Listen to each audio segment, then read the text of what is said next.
Pronto, gente, cheguei na casa da minha tia, né? Aí aqui é a hora. Cala a boca. Aí nós tá aqui. A gente vai. A gente tá indo pra nossa área secreta. Pra onde ninguém vai qualquer. A gente tá indo agora.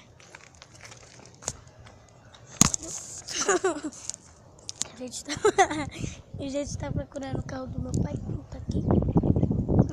Vamos pra cá. Nossa área secreta. Essa parte é aqui onde a gente só conversa do que a gente quer. Essa parte aqui toda.